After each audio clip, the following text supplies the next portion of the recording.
Well, the second hearing on the January 6th insurrection is actually at this very camera position all those many months ago where we were as chaos broke out here, and the committee continuing to basically indict Donald Trump through his own people.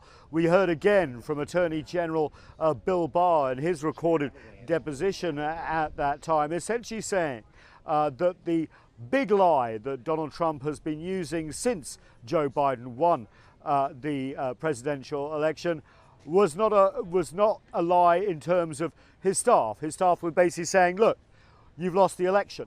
But he would hear none of it, according to Bill Barr, and this led to frustrations with the Attorney General. He even used expletives and resigned shortly afterwards. I told him that the stuff that his people were shoveling out to the public was bull. I mean, that the claims of fraud were bull. And, he was indignant about that. And then there was Bill Stepien, who was part of the Trump campaign, very close to Donald Trump, who, in an exchange with lawmakers here behind me, essentially said he told him the same thing, that the election results were good, that there was a very little chance he could overturn it in the courts or by any other means going through the states and appealing to send them different slates of electors. My belief, my recommendation was to say that votes were still being counted. It's too early to tell, too early to call the race. And did anybody who was a part of that conversation disagree with your message? Yes. Who was that? The president disagreed with that.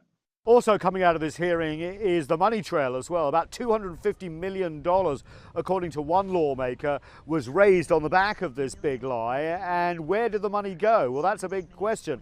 There were even intimations that it went essentially to Trump's campaign, not lawyers. It paid for Trump hotels for some of his staff, etc., etc. There's a real pattern developing in these hearings. Essentially, the only person who believed this big lie was Donald Trump. And why did he do it? He was told by his own people that their election was lost, that Joe Biden would be the next president. But he did a very good job of convincing the American people. As you know, still to this day, the majority of Republicans believe, without any evidence, that the election was stolen. This committee, among its other jobs, is trying to burst that false balloon. Nathan King, CGTN, just outside the US Congress.